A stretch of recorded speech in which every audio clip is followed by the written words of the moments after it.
kita langsung aja ya. Daripada menunggu-nunggu lagi, kita akan memulai sesi sharing ini. Jadi sebelumnya saya akan Ya. perkenalkan diri dulu. Perkenalkan, nama saya Kordovi Tambunan dari S1 Manajemen. Nah, kebetulan nih tahun ini saya mendapatkan gelar Duta Berbakat Perbanas 2019. Nah, kali ini sharing ini ada kita mempunyai tema yaitu kunci sukses saat pembelajaran daring di masa pandemi COVID-19. Yang dimana narasumbernya Mbak Oribel. Siapa sih nggak kenal Mbak Oribel ya kan? Ya, enggak Oke. gitu. Nah, nanti di sesi ini kita ada sesi yang pertama, Mbak Rebel nanti akan perkenalan, meskipun semua udah tahu Mbak Rebel siapa ya kan. Dan juga nanti ada sesi sharing, yang nanti ada interaksi antara saya dan Mbak Rebel. Lalu ada Q&A yang nanti akan kami bacakan dan ditanggapi oleh Mbak Rebel sendiri. Dan juga ada sesi sharing yang dimana kalian-kalian yang sudah memberikan surat-suratan kalian semasa pembelajaran di COVID-19. Dan juga nanti di ending kita akan memberi kesimpulan-kesimpulan yang sudah kami buat. Oke, nggak usah lama-lama, langsung aja. Mbak Rebel silakan perkenalan, mungkin ada yang belum tahu nih rekan-rekan. Ya, Assalamualaikum warahmatullahi wabarakatuh. Waalaikumsalam. Terima kasih atas kesempatannya. Ya, ini budaya Perbanas ya, terima kasih atas kesempatannya. Iya. Ya, tepuk tangan di rumah aja, nggak apa-apa. Jadi perkenalkan, nama saya Cornelia Oribel, bisa dipanggil Oribel. Saya dari jurusan S1 Akuntansi, saya di sini sudah semester 6 ya, alhamdulillah. Saya mengikuti ajang The Next Leader pemilihan duta, tapi saya sampai finalis, dan juga saya sebagai salah satu anggota dari action team atau tim lomba akuntansi dari Perbanas, dan juga saya sempat mengikuti summer school di Belanda di Utrecht University. Saya dapat beasiswa di situ, dan saya juga dapat beasiswa pertukaran pelajar di Filipina. Ya. Wow, keren sekali. Saya speechless banget, Mbak, sumpah. Oke, langsung aja nih. Kita langsung ke sesi sharing ya, yang dimana nanti kita akan bercerita-cerita gimana sih tanggapan Mbak Oribel tentang pembelajaran di COVID-19 ini. Oke, yang pertama, gini Mbak, sudut pandang Mbak Oribel sendiri seputar pembelajaran daring di masa pandemi ini gimana sih? Pembelajaran daring itu sendiri yang seperti kita tahu adalah pembelajaran tanpa tatap muka ya, jadi dilaksanakan secara online. Nah, pembelajaran daring dari kampus kita sendiri sudah mungkin memiliki persiapan yang cukup baik ya, walaupun ini pertama kalinya untuk kita. Kampus sudah menyiapkan e-learning dengan sedemikian rupa, dengan fitur-fiturnya yang menyajikan dokumen berupa PDF atau slide materi, dan juga ada fitur chat e-learning juga kalau kita kelas ya. Dan juga dosen dari Perbanas mampu mengatasinya dengan baik sebisa mungkin. Dimana ketika kelas juga dosen-dosen kita bisa pakai WAG biasanya, WA group, WhatsApp group, atau kita pakai e-learning juga. Kadang juga dosen ada yang pakai platform digital lainnya, pakai Google Meet, Zoom, dan sebagainya. Ada beberapa aplikasi yang digunakan seperti video conference. Nah, dari persiapan dosen-dosen yang kita di Perbanas yang kita tahu itu mungkin sudah cukup baik untuk mengatasi yang namanya pembelajaran daring ini. Tetapi ketika kita lihat dari sisi mahasiswa, di mana terkadang saya sendiri sebagai mahasiswa mengakui sedikit kesusahan ketika menerima materi yang diberikan, karena biasanya kita offline tapi di sini kita online. Kita bisa tanya langsung ke dosen, ketika satu kali nggak ngerti kita tanya lagi. Nah itu kita tidak bisa melakukan itu karena mungkin sebenarnya bisa, tapi ada rasa seperti tidak enak gitu, karena kita tidak bisa menyampaikan secara langsung, dan terkadang pembelajaran dari menurut saya cukup mengejutkan ya, cukup rumit kadang karena ada kendala-kendala teknis yang tidak bisa kita atasi sendiri seperti itu. Nah, berarti kan kita juga terbatas dengan adanya kendala-kendala itu tadi ya. Nah, Mbak Oribel sendiri itu mendapati kendala apa sih selama pembelajaran dari ini? eh bisa minta tolong diulang lagi karena nggak denger, karena macet-macet. Iya. Gini Mbak, tadi kan Mbak Rebel sudah memberi pernyataan bahwa kita juga terbatas dengan adanya kendala-kendala.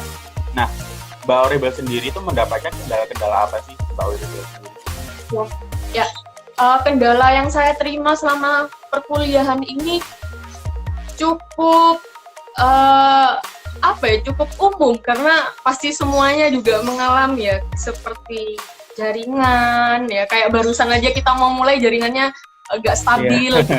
Yang kedua bisa karena menghabiskan cukup banyak kuota yang kita tahu ya, apalagi kantong mahasiswi gitu, mahasiswa-mahasiswi. Kemudian kendala yang ketiga ada pemahaman yang bisa kita terima mungkin sekitar 80-100% kita secara offline, tapi kita hanya bisa menerimanya mungkin sekitar ya paling mentok mungkin ya, paling bagus itu sekitar 50-70% ya, karena kita online. Jadi kita harus ada beberapa kesalahpahaman ketika dosen menyampaikan sesuatu atau kita hendak bertanya, itu ada cara yang berbeda gitu. Percakapannya juga, kata-katanya itu biasanya nadanya seperti apa ketika kita bertanya, tapi ketika disampaikan melalui online itu malah menimbulkan kesalahpahaman. Jadi pemikiran kita dengan apa yang dipikirkan oleh orang lain itu tidak sama gitu ketika secara online,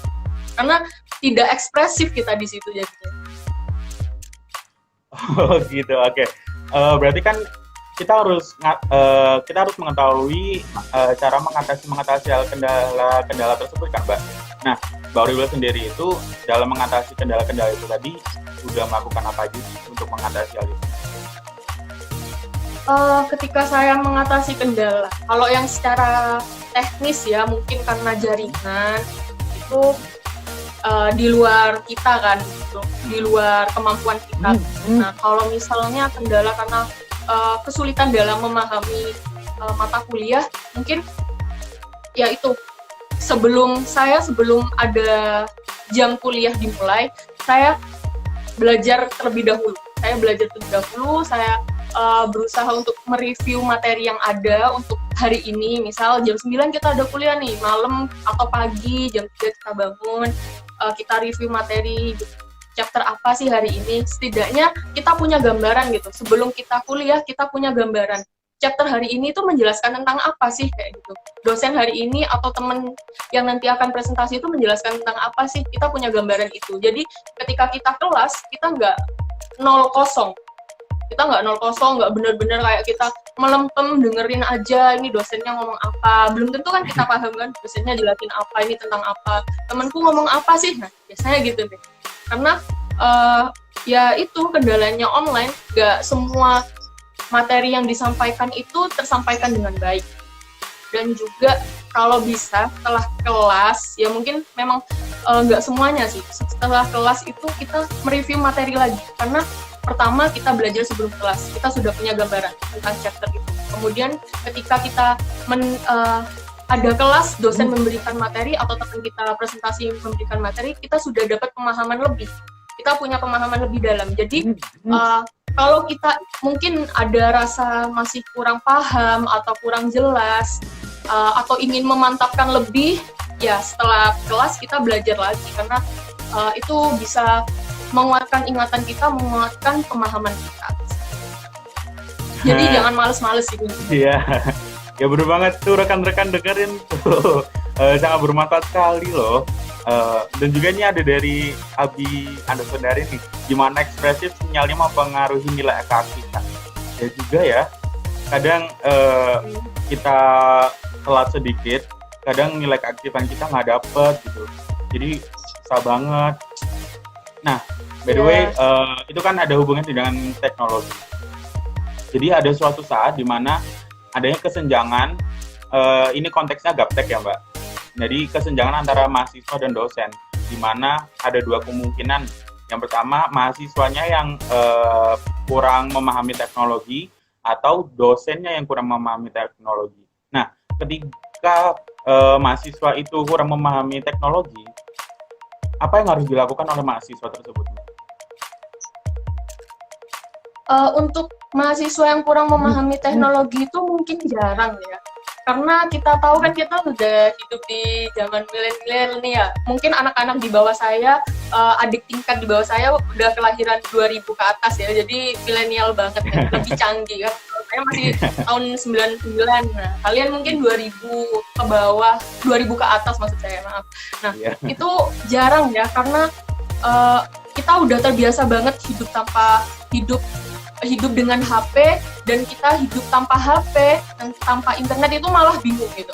Sekarang kita tahu ketika dompet kita ketinggalan, kita mungkin biasa aja ya, kita bisa minjem teman, atau kita malah punya dompet online, dompet secara platform digital, kita tahu kan ada aplikasinya gitu ya, kita ada rekening gitu. Nah, tapi kalau kita ketinggalan HP, kita bingung banget kan. Pasti kita pengen banget pulang buat ngambil HP karena HP aja. Nah, jadi untuk mahasiswa yang tidak memahami yang namanya sistem online dan digital itu sangat jarang. Tetapi yang bikin mungkin ada kesulitan itu karena belum terbiasa menggunakan suatu aplikasi, suatu platform.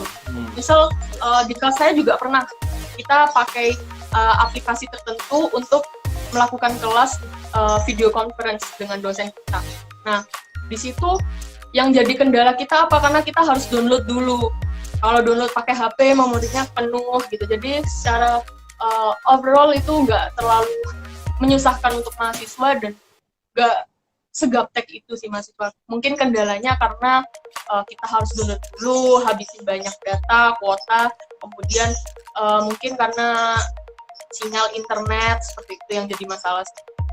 Itu aja sih. Iya sih, bener banget.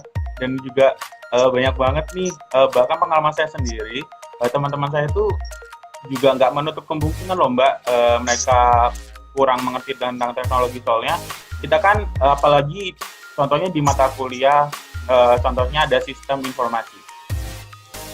Nah, itu kan adanya pelajaran-pelajaran baru yang mengharuskan mempelajari aplikasi-aplikasi yang baru yang kita belum ketahui kan. Nah, itu mostly dari kita tuh banyak banget yang masih terbatas pengetahuannya. Jadi mungkin harus lebih kerja keras lagi ya Mbak untuk belajar aplikasi-aplikasi tersebut. Oke, nah gimana kalau misalnya itu dibalik dosennya yang kurang mengerti tentang teknologi? Kalau dosen kurang mengerti teknologi, seperti yang saya sampaikan tadi di awal bahwa dari Perbanas sendiri sudah mampu menyiapkan diri dengan e-learning yang sangat fungsional. Kita bisa memakai e-learning dengan kondisi seperti ini dengan baik. Kemudian dosen-dosen bisa menggunakan platform lainnya. Biasanya kalau dosen yang mungkin sedikit kurang memahami teknologi itu pakai WAG kan, kita tahu pakai WhatsApp group. Nah, di situ mungkin dosen bisa mengatasinya dengan melalui WhatsApp group. Dan setahu saya tidak ada dosen yang mengajar saya tidak bisa menggunakan platform-platform digital yang ada. Jadi pelaksanaan kuliah secara online ini bisa terlaksana dengan cukup baik ketika dosen menggunakan kecanggihan teknologi yang ada.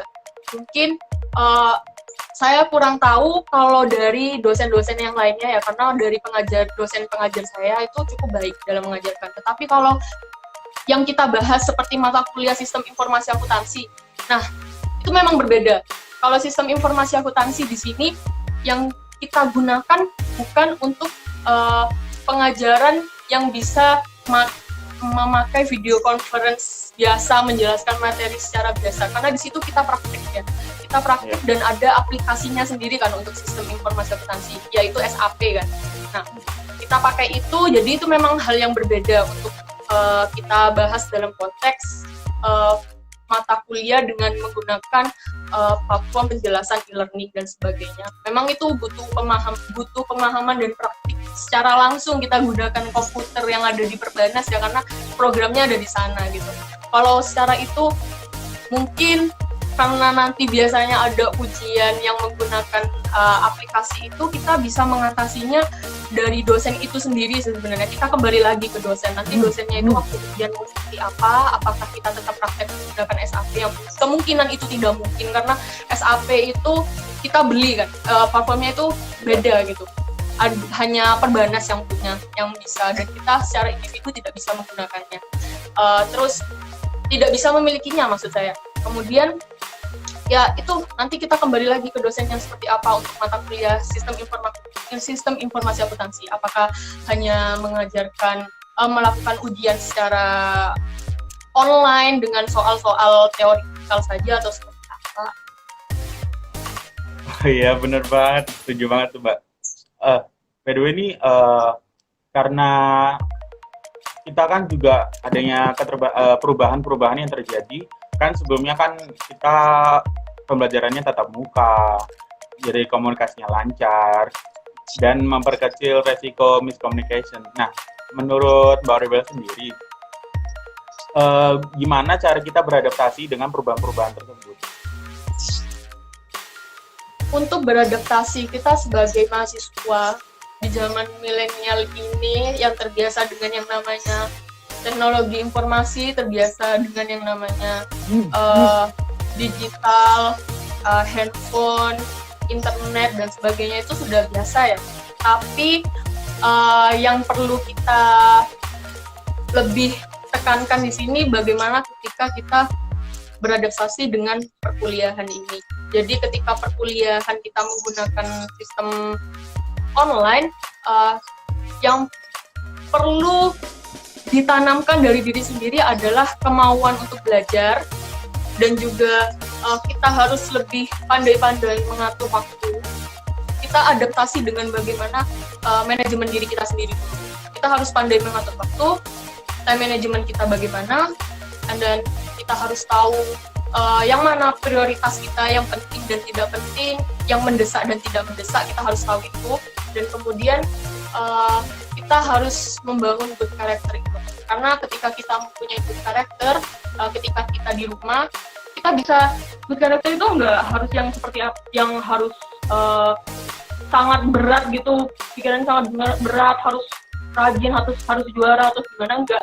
Jadi good character yang kita maksud di sini gimana kita bisa, ya itu yang pertama time management, kita mampu memprioritaskan yang penting, dan kemudian kita bisa lebih mandiri. Oke. Rekan-rekan gimana nih? Masih enjoy kan pasti? Tuh ada yang bilang topiknya pas banget tuh. Iya nih, rekan-rekan didengarkan ya Mbak Rebel, karena penting banget sih menurut saya, dan juga sangat bermanfaat sekali loh. Oh, by the way, kita langsung ke sesi Q&A nih Mbak, karena dari tadi nggak sabar banget nih, ada banyak yang nge-DM. Ayo Kak, Q&A-nya mana? Oke, Q&A. Jadi yang pertama, ada pertanyaan dari Ade Firmansyah. Ini mengenai tentang efek kuliah online. Banyak mahasiswa yang tidak memahami beberapa mata kuliah dikarenakan sulit untuk dipahami jika menggunakan metode online mengenai hal ini. Kira-kira nih, solusi apa yang Mbak Rebel tawarkan untuk menyelesaikan permasalahan tersebut? Mungkin ya, maksudnya itu kayak... Oh ya, ya solusi dari saya sendiri untuk masalah kesulitan dalam pemahaman, yaitu sebelum kita memulai kuliah, sebelum hari H kita berkuliah, ada jam kuliah, kita belajar dulu, kita mereview dulu, kita mengulas, kita belajar, kemudian setelah perkuliahan dimulai, sebelum perkuliahan dimulai kita belajar, ketika perkuliahan dimulai kita benar-benar menyimak dengan baik, kemudian setelah perkuliahan selesai kita mengulas kembali. Karena seperti yang saya sampaikan tadi, ketika kita belajar di awal kita punya gambaran tentang chapter ini, kemudian kita bisa mendengarkan dosen. Ketika mendengarkan dosen dengan baik, maka kita dapat menyerap ilmu dengan baik. Kemudian setelah itu kita mengulas kembali, karena untuk mengulas itu dapat menguatkan ingatan kita dan menguatkan pemahaman kita. Walaupun memang di awal sedikit susah ya untuk menerapkan itu, karena kita ya belum terbiasa. Nah, karena di sini kita kan sudah di rumah nih, nggak punya kegiatan apa-apa. Maksudnya ada beberapa yang anak organisasi, misal saya kegiatan organisasi di BPM nih, saya ada kegiatan organisasi, saya sering ke sekret, ada kegiatan bareng teman-teman, entah lomba dan sebagainya, jadi waktu belajar saya kurang. Dibandingkan ketika saya di rumah sekarang, saya punya waktu belajar yang lebih gitu. Jadi ya rajin-rajin aja, kita perlu mengatur waktu dengan baik, juga jangan terlalu malas gitu, karena kita di rumah pasti malas ya, bawaannya ada kasur, Iya, rebahan. bener banget. Oke, Ade Firmansyah, kayaknya sudah cukup jawabannya. Semoga puas. Yang join kayaknya ini fans Mbak Rebel semua deh. Mantap deh kakak. Fansnya ya, dikit terima nih. kasih gitu. Yang nonton dikit, fansnya dikit. Oh enggak, ini banyak. Ada berapa nih? 1.000 orang. Ya. Oke, kita langsung ke yang kedua. Dari Ainun Ainia. Ini pakai bahasa Inggris nih. Waduh. I want to ask something about online learning. How to build cooperation among my friends in doing a group task which is given by our lecturers. It feels difficult because we learn via online learning. Every student also have a lot of activities in their home. Oke, saya translatein aja ya Mbak. Jadi saya mau bertanya sesuatu mengenai pembelajaran online. Bagaimana sih cara membangun kerjasama antara teman untuk melakukan kerja kelompok yang diberikan oleh dosen kami?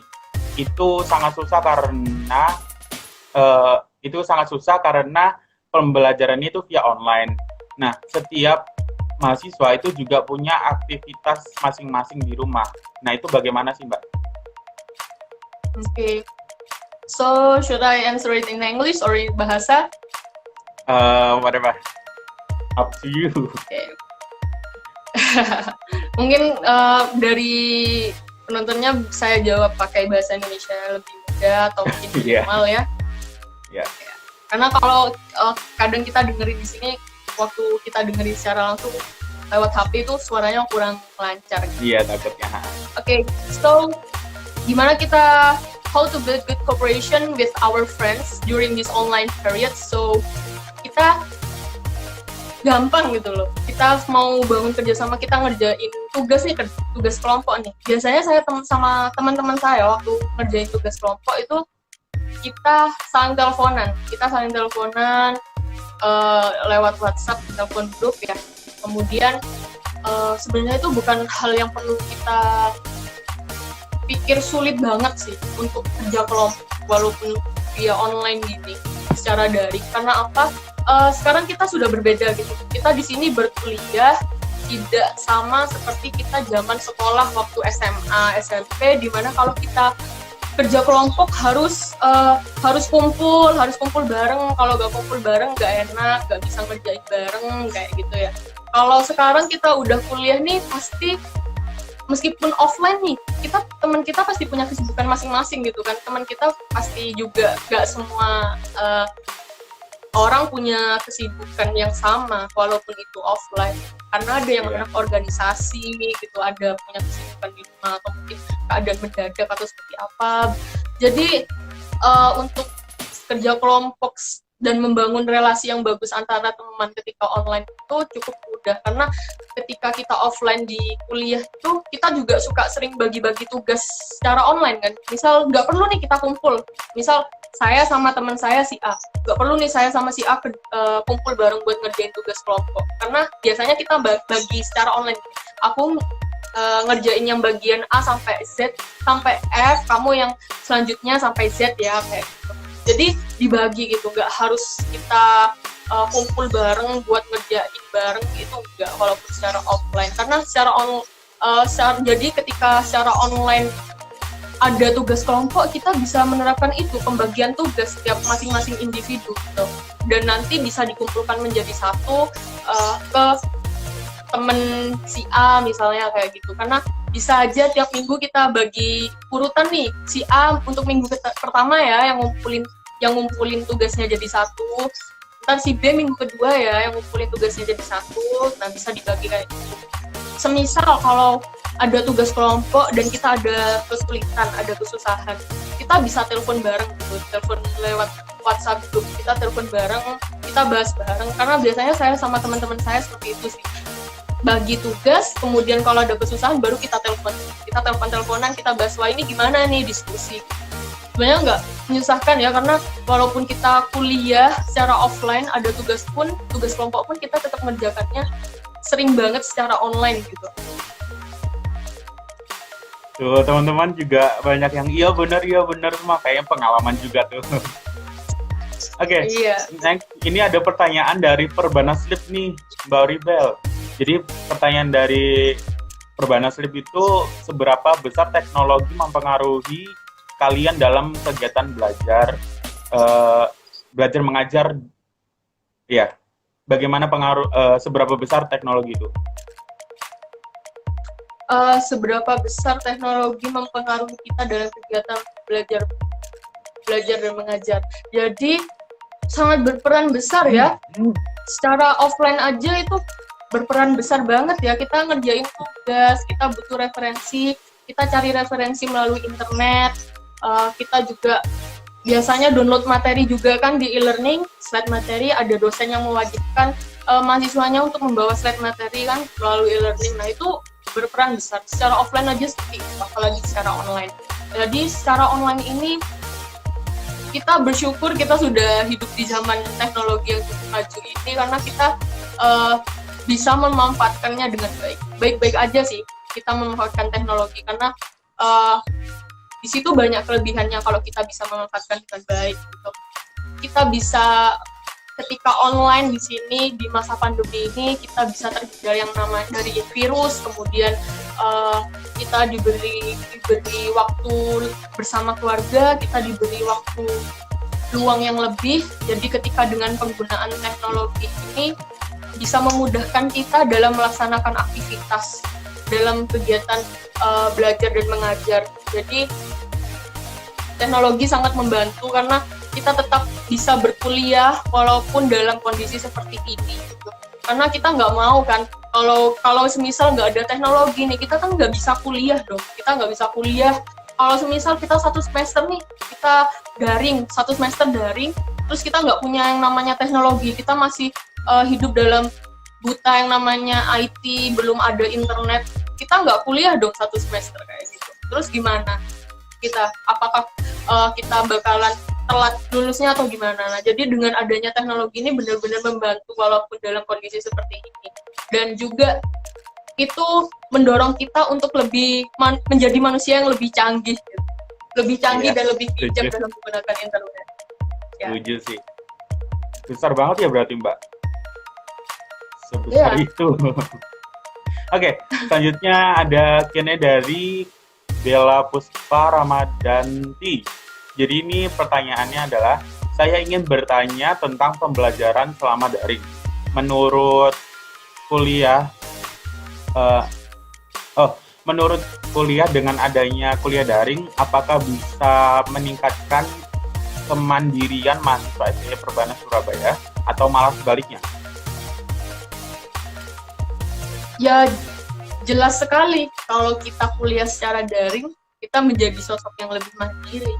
Karena apa? Di situ kita benar-benar harus belajar sendiri. Karena kalau kita nggak belajar sendiri, belajar lebih, wah, susah banget kita ya buat memahami yang namanya mata kuliah yang diberi dosen, materi yang diberi dosen itu kemungkinan susah. Karena gini, nggak semua dosen memberikan penjelasan secara video tutorial ataupun video conference gitu. Ketika kita tidak menerima mata kuliah secara tutorial, video tutorial, maka kita sedikit kebingungan kan kalau hanya sekedar membaca slide materi atau dokumen PDF aja. Berarti kita di situ dituntut untuk belajar lebih, dituntut untuk lebih fokus, lebih mampu mengatur waktu kita dengan baik untuk belajar. Di mana hari ini saya belajar apa, setelah ini saya belajar apa, biar saya tuh bisa lebih baik dan lebih paham. Nah itu tuntutan lebih untuk kita ketika daring. dan itu menjadikan kita menjadi mahasiswa yang lebih mandiri, lebih mampu mengatasi segalanya sendirian gitu, karena kita nggak bisa bertanya dosen secara langsung, kita nggak bisa berdiskusi dengan teman-teman kita secara langsung. Jadi mau nggak mau kita harus belajar sendiri dengan lebih giat. Kemudian kalau memang terkadang kita kebingungan, ya biasanya kita juga bisa saling diskusi ya sama teman, kita bertanya ke teman ya, karena tidak menuntut kemungkinan kita nggak diskusi sama teman, karena walaupun daring ya kita harus membangun sosial dengan baik ya, tetap menghubungi teman-teman kita dengan baik, karena dengan adanya daring ini memang menuntut kita menjadi manusia yang lebih mandiri, sosok yang lebih mandiri dan tidak ketergantungan dengan yang namanya secara offline gitu loh. Kita bisa nggak males lagi kalau misalnya kita mandiri nih, bisa lebih rajin aja gitu. Oke, ya sih saya setuju banget sih. Dan juga ini kayaknya juga penonton setuju semua nih. Iya benar, ya benar, ya benar. Pengalaman juga sebenarnya. Dan juga ini ada direksi, gak rugi emang join di sini, bermanfaat. Oh tentu di sini sangat benar-benar bermanfaat sekali, dan juga kalian juga harus langsung mengaplikasikannya loh ya, karena bermanfaat sekali loh untuk perkuliahan kita. But anyway, Q&A-nya seperti sudah. Dan itu sudah mencakup keseluruhan menurut saya, dan juga selanjutnya kita akan masuk ke sesi sharing. Nah ini nih yang ditunggu-tunggu.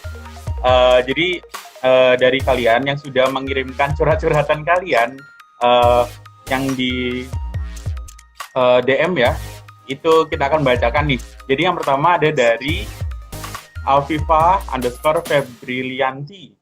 Assalamualaikum warahmatullahi wabarakatuh. Selamat pagi Kak. Jadi saya Alfifa Febrilianti dari Prodi S1 Akuntansi STI Perbanas Surabaya. Ingin menyampaikan pengalaman dari kelas daring. Biasanya yang sering terjadi, satu, kadang tiba-tiba jaringan itu nggak stabil. Kalau waktu ngerjain G-form, paling deg-degan, takut jawaban hilang gini. Ya sih, saya juga. Dan juga yang kedua, terus kadang laptop itu kalau sering dinyalain tiba-tiba error gitu. Padahal terkadang ada dosen yang kasih nilai plus buat yang kirim cepat. Kalau pas kayak gini sedih banget Pol, gak bisa manfaatkan kesempatan yang diberikan. Semoga ada solusi untuk permasalahan di atas. Terima kasih. Itu kayaknya juga mostly mahasiswa juga merasakan ya Mbak, kayak tiba-tiba jaringan itu mati, terus habis itu laptop tiba-tiba juga error. Itu Mbak Rebel sendiri pernah mengalami nggak? Wah, sering banget. Sering banget. Error, laptop tiba-tiba error, apalagi waktu ujian ya kemarin, waktu UTS. Jadi pengirimannya sampai telat sekitar 30 menit dan saya harus menghubungi panitia ujian. Karena saya takut nilai saya ntar nggak dimasukkan dan dianggap absen gitu, nggak ikut ujian. Itu benar-benar bikin deg-degan sampai bikin nangis gitu, parah. Iya bener banget, soalnya pengalaman juga teman-teman saya juga, aduh udah riuh banget sampai nangis, aduh drama semua emang. Oke, yang kedua ada. Emang penuh drama nih. Iya emang. Dan lalu yang kedua next ada Lolita DF. Itu ini kan chatnya kemarin malam ya, jadi malam mau curhat. Jadi selama kuliah online enak nggak enaknya imbang sih. Enaknya itu anak rantau kayak saya nih bisa lebih banyak waktu quality time sama keluarga, apalagi kemarin bulan Ramadan. Biasanya sahur, buka tarawih bareng teman-teman kos. Kemarin sebulan full sama keluarga ditambah pandemi, jadi nggak ada bukber juga sama teman-teman. Bener-bener semua sama keluarga. Tetapi di sisi nggak enaknya beberapa kali ketiduran waktu kelas, jadi telat absen. Sama ada beberapa tugas yang seharusnya kelompok tapi saya dapat kelompok yang tidak bertanggung jawab. Ada aja alasannya. Jadinya berasa tugas sendiri gitu. Bete deh. buat teman-temanku, please jangan gini, berat tahu namanya tugas kelompok, itu ya dikerjain bareng-bareng. Emang kamu doang yang banyak tugas. Itu aja curhatan saya. Wah, ini juga sindiran nih endingnya. Iya benar sih, benar.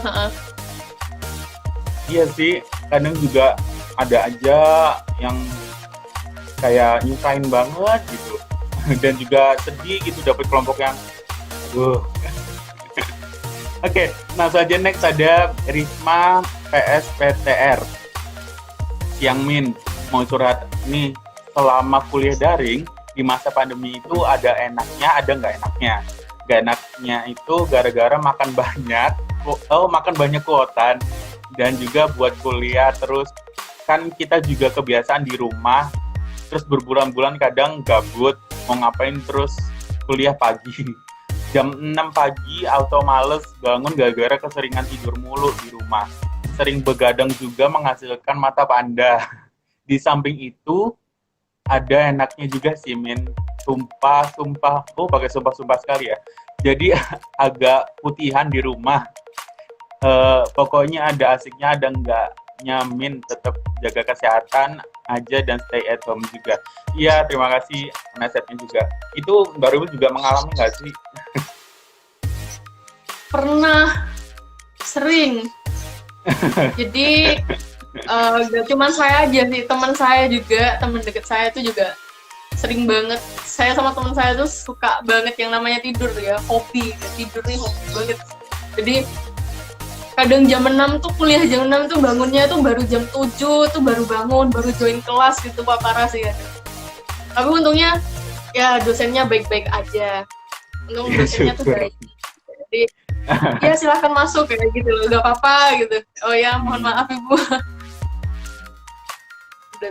Tuh teman-teman juga, iya kak, kayaknya juga pengalaman juga. Dan juga Perbanas kan terkenal dengan mata kuliah yang ada pukul 6.15. Jadi aduh gila nih orang-orang udah begadang, mata kuliah pukul 6. Ada Andika nih, jangan begadang kalau tiada artinya. Ya, kayaknya Anda bernyanyi ya. Benar. Lalu nih ada yang dari Ainon lagi nih, Ainon_Ainia. Terima kasih atas kesempatannya. Selama kuliah saat pandemi ini banyak banget nih hal-hal baru yang aku dapatkan. Mulai dari guru dadakannya anak SD hingga bantu.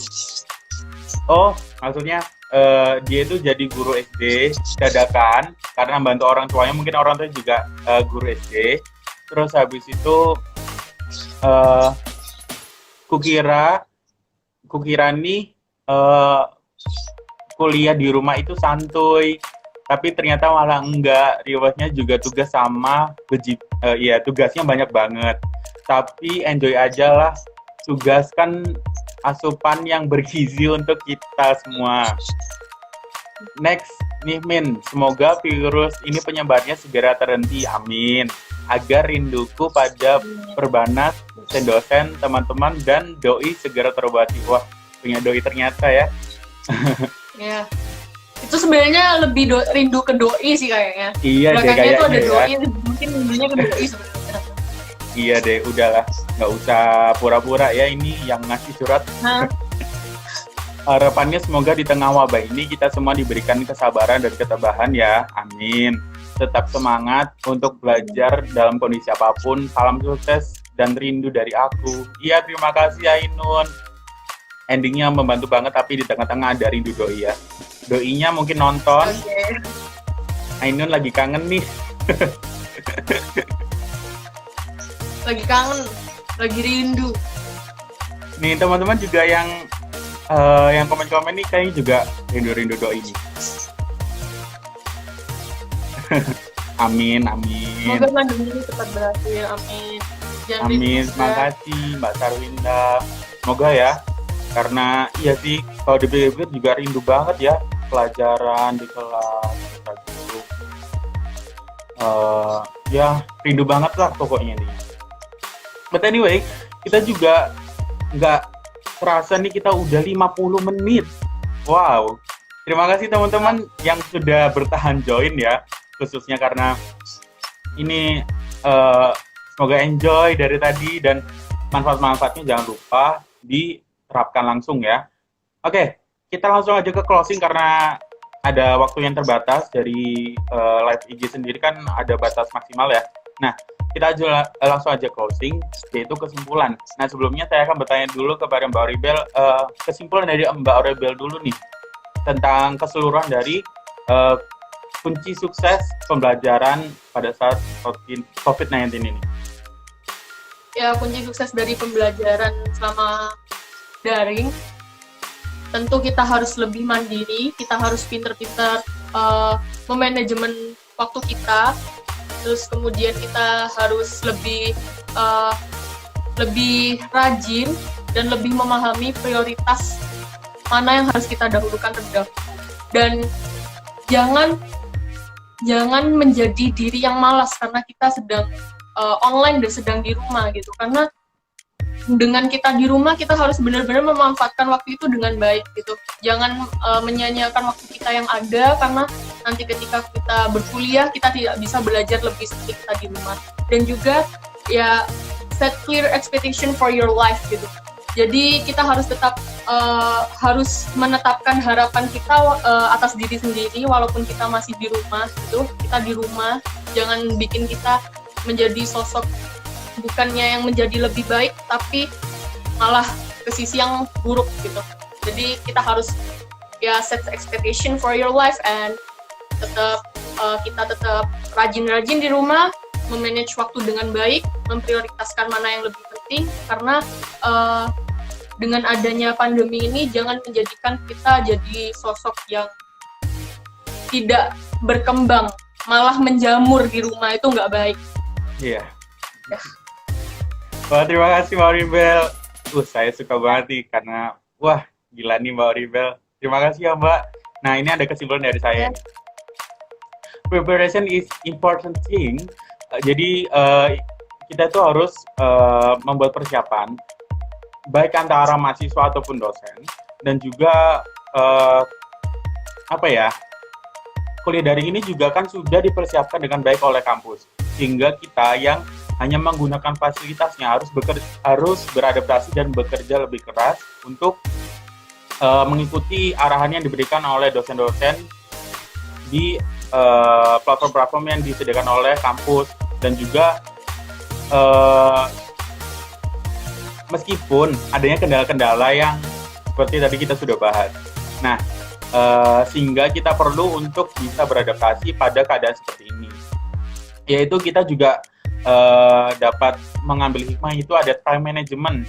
Karena kita benar-benar harus mengukur waktu karena ya kita kadang suka terlena dengan kayak santai gitu, males, ngantuk itu kayak kita terlena banget. Makanya kita harus mempreparasi semua itu. Dan juga kita itu bisa memprioritaskan mana yang lebih utama dan membangun good karakter untuk mendukung perkuliahan daring. Nah, itu saja dari saya. Next, Mbak Auribel terima kasih saya ucapkan. Semoga bermanfaat buat teman-teman semua yang join. Terima kasih. Ya, Mbak Auribel silakan. Assalamualaikum warahmatullahi wabarakatuh. Makasih semuanya. Waalaikumsalam warahmatullahi wabarakatuh. Terima kasih Mbak Auribel.